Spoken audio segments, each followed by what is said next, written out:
what's up guys? Adrian Romero here. Welcome back again to my YouTube channel. For this vlog, i-challenge ko yung sarili ko na mag 500 pesos challenge sa isang Changi dito sa amin. Kasi kakablik lang din talaga. And tignan natin kung mapagkakashow ba ang lahat ng mabibili ko sa 500 pesos only guys. Kakayanin ko ba to or hindi?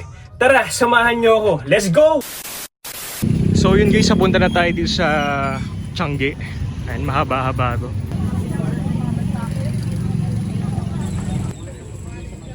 So yun guys, may tagad ako dito ng Halloween, Michael Myers. Ayan guys, grabe to. Mati kukunin natin yan for the 500 pesos challenge guys. So tingin-tingin pa tayo dito.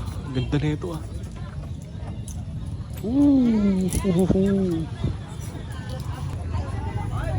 So dito naman tayo sa mga shorts guys. Digis oh. Color brown, ganda na ito. So another digis ulit. Grabe. So dalawang digis yan mga boss. Hindi ko alam kung pagkakasya ko yung 500 pero mukhang dito pa lang sa isang stall na to hindi ko nakayanin. So dito naman tayo sa mga white t-shirts. So Firefox. Baga sa mga neckline pa lang alam mo na may mabisa dito, diba? Ganda nito ah. Bayside tag. Ganda ng graphics nito, Las Vegas. Then yun, for sure vintage to, sa neckline pa lang. So kunin natin to. Then check pa tayo to. Kala kong ano hello red tube. Okay, ano ba? Ano to? Yeah. Mga beefy neckline nila. So, Miller Lite. O Britney Spears, meron din sila. Hindi po lang nagtitingin dito. Ang daming tao. So, Screen Star Soundtag. Some random t-shirts. So, we got statement tee. Ano yung mga statement tee rin dito. Then, ano to? Heisenberg? Di pala. Mga vintage lahat yung mga white t-shirts sila dito, no? So, yan. Tingin-tingin lang tayo mga boss. Yan. Ano to? Save the fucking beast. Angas, no? Ito Jesus P. Hindi pala. Mukha lang. Ayan. Ay, pucha. Alak ni Soto Bosi, oh. Hanip. Tignan niyo yung tag nito. Ba't ganito? Grabe. Grabe to, anak ni Soto Bosi. Sige, kunin natin to mga boss. Ayan. Kunin na natin yan. FOTL, beefy neckline. Okay, tingin-tingin lang tayo. Jurassic Park. So I think that's all, no? Ayan, mga randoman na rin talaga yung nandito. Then yeah, mga sando-sando na lang din eh. Ayan. Ayan, sige, tingin pa tayo sa iba. So dito naman tayo sa mga panjama guys. Parang may nasipatan ako dito eh. Ayan. Check lang tayo mga panjama kasi tagal na rin di ako nakabili ng mga panjama eh. For PSG lang ba? Tweety Bird meron. Some Japanese panjama. Ooh, guys, look at this one. Look at this one. Napaka-nostalgic. Kahit sabihin mo yung mga uneven fade yan.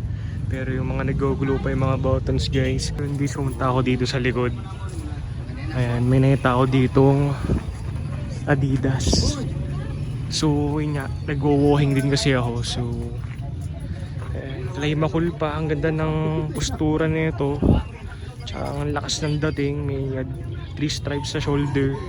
Hindi yung likod niya, ganda. So ito kasi mga maganda yung pang walking, pang jogging, diba? So kukunin ko na rin to. Ayan, nasa likod tayo. Salamat boss. Wala na mimili. So dito naman tayo sa kabilang stall guys. So may taong catpy. Ayan, mahilig tayo sa pusi eh, no? Sa mga pusa, diba? So Ayan, check pa natin yung iba dito. So, on white tea sila ngayon, no? And guys, at least note itong ukayan na to, matagal silang nawala.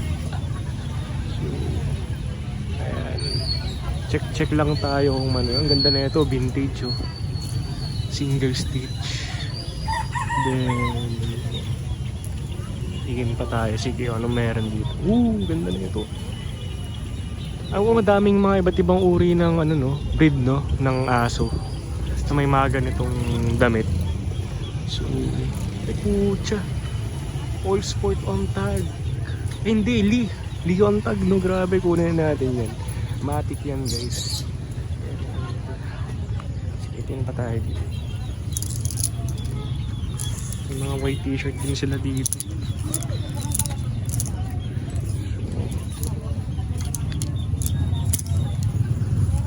Ito, ganda ng kulay. Kasi may ganyang poster si Emily, mga parang drawing ng mga hinder. Check nyo sa Instagram niya. Check lang tayo. Right.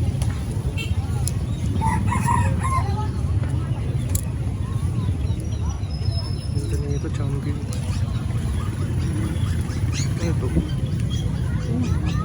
Ganda nito. Ito 1980s to. Alam niyo naman siguro yan. So beefy neckline. Talagang napangalagaan pa. Nagko-collect talaga ako ng mga ganito. Stitching, single stitch. So sa tag pa lang. Perfect for PSG. Ako na-appreciate ko kahit hindi ako familiar dito sa company na to. Kukunin natin to, guys. Check na natin to, guys. Kung anong size na ito.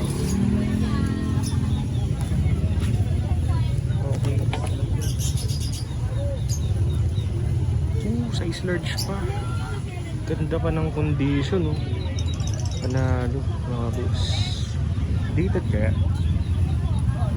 So yan, naka-Roman numerals yung pinaka-date na. Pero for sure, vintage to. So ikunin natin. Check tayo dito sa isang stall. Ayan, may Halloween tea dyan.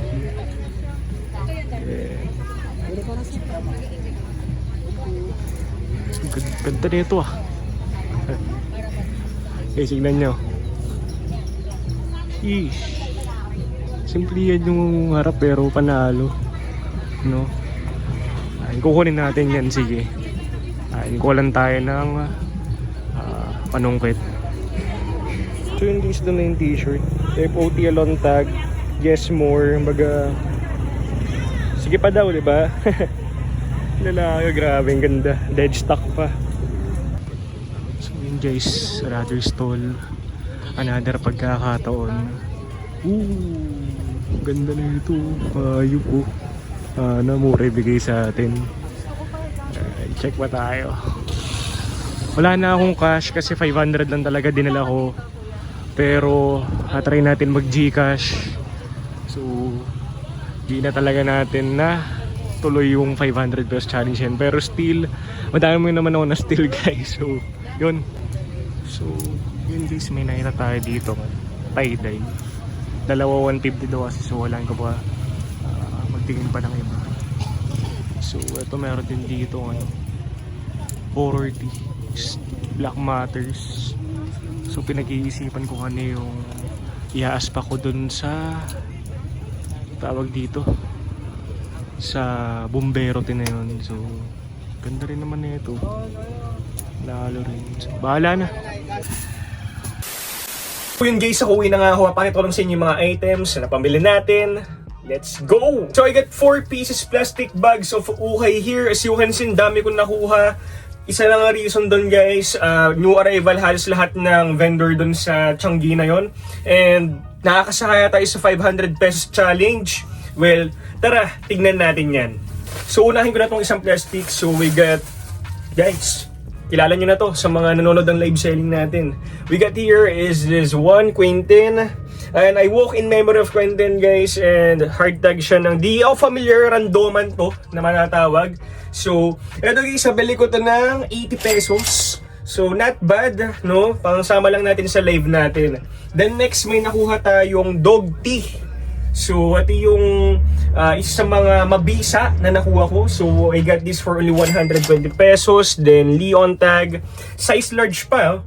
And ito yung pinakalikod. Ayan, ganda. Alam ko may mga iba't ibang uri ng hayop, no? Mga breed na gumagawa nito. For example, Pomeranian, German Shepherd, and madami pang iba. So, nalagay din dito kung ano yung pinaka-origin na tong specific breed na to. Norway. And kung dog lover kayo, abangan nyo sa live natin. Then next, may nakuha rin tayong Ringer T. Here it is, guys. What I really like about this piece is dead stock condition siya. Beefy neckline and screen stars sa tag pa lang, guys. Panalo na talaga. And ito yung mga usong pormahan ngayon eh. So this one, I got this for 120 pesos only, guys. And not bad kasi 1980s to, diba? Tong tag na to. So, yeah, single stitch sa hem. Panalo para sa akin. Next, may nakuha tayong Xbox Panjama. Ako hindi ko nakalakihan tong Xbox. Hindi ako nagkaroon ng ganito before or kahit PS4 man yan. Siguro nakikilaro lang ako sa pinsan ko. Pero napaka-nostalgic lang din kasi.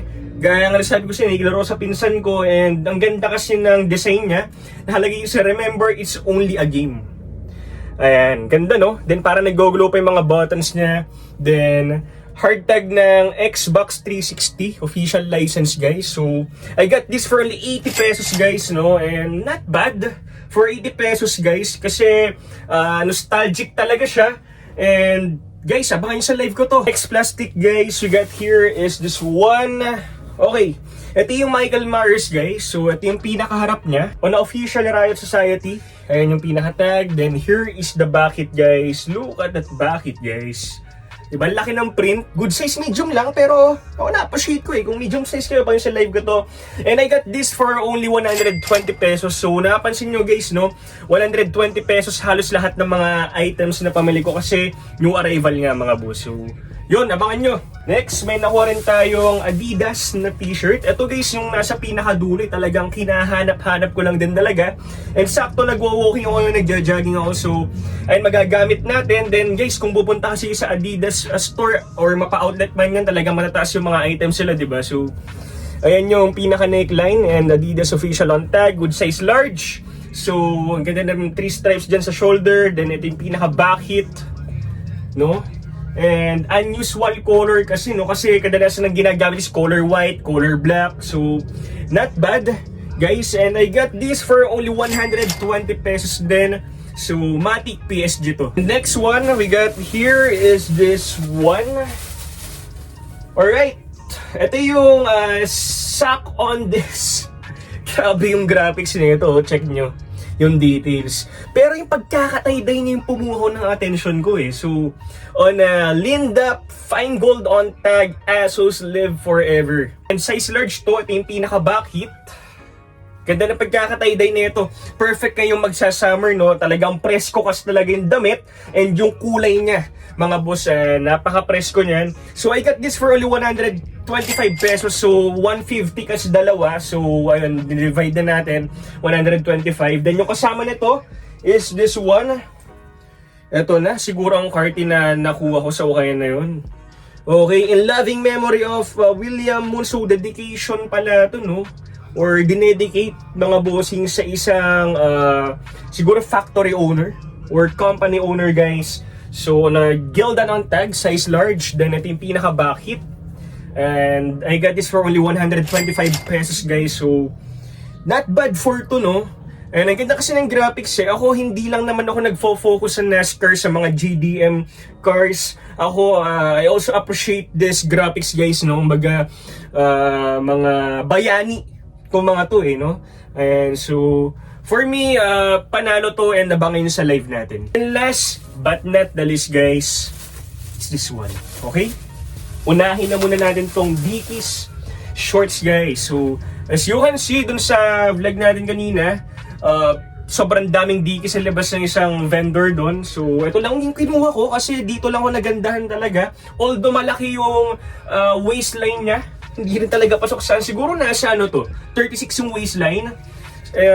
Nagandahan lang talaga ako, no, mga boss, kasi yung gilid niya, parang pagka-carpenter shorts. Then, Meron ding dikis dito sa harap. Then ang ganda ng pagkaka-fade niya. Then here is the tag. Check natin. Dito yan eh. 34 pala relax fit. So kung 34 kayo, abangan nyo na lang din to sa live natin. And nakuha ko pala to ng 250 pesos. Medyo mataas-taas mga boss kasi madami na rin alam yung mga vendors ngayon. And new arrival din talaga. Well actually ang presyo talaga dito is 280 pesos ata. So nakatawad pa tayo kahit papano. So yeah mga boss, para sa akin panalo tong digis na to. Next one, may nakuha rin tayong Las Vegas. Tama, ayan, Las Vegas na t-shirt. Although yes, randoman siya, pero na-appreciate yung mga bling-bling na graphics, no? Talagang in-effortan din. And napapansin ko lang sa mga vintage na mga items, talagang in-effortan dati, no? Although sa tag, di nila tinitipid. Ayan, on the base side on tag, size medium, beefy neckline. Wala siyang backit, pero ang ganda ng condition, dead stock condition guys. So I got this for only 80 pesos, no mga pap. Single stitch all the way. So abangan nyo na lang din. And last, guys, sa plastic na to, is this one. Okay, ito yung porn tee. Ayan, on a yes more graphics here guys. Kumbaga, sige pa mga boss, no? So FOTL on tag, size medium. Then here is the back hit. Guys, tingnan nyo naman yan. Sa mga bad boy dyan, alam nyo na yan. Diba? Ayan. So, eto, iniisip nitong taong to, itong lalaki. As usual, puwet. Ito naman, love. So, yung mga ganyan talaga. So, ang kulit lang talaga ng graphics, no, mga boss. So, I got this for only 100 pesos, guys. So, na beefy neckline, dead stock condition. Baka i-4 keeps ko. Baka lang naman, or baka ibenta rin natin, bahala na. And para sa akin, panalo. So bago matapos tong vlog natin, papakita ko na sa inyo yung total ng nakuha natin. Makakasakaya tayo sa 500. Tingnan, naka 500 ako. Eto na, in 3, 2, 1. Okay, so naka 1,320 pesos tayo. Pero para sa akin, not bad yan. Kasi ibebenta naman natin. And sulit para saan kasi talagang panalo naman talaga eh, di ba? So comment down below guys kung tingin sulit ba tong 1,320 pesos sa almost 10 pieces na items na namain ko. And yun, kung nagustuhan tong vlog natin, don't forget to like this vlog. Don't forget to subscribe as well sa YouTube channel natin. Thanks sa lahat na nagsusupport sa akin. And see you on my next vlog guys. Peace out!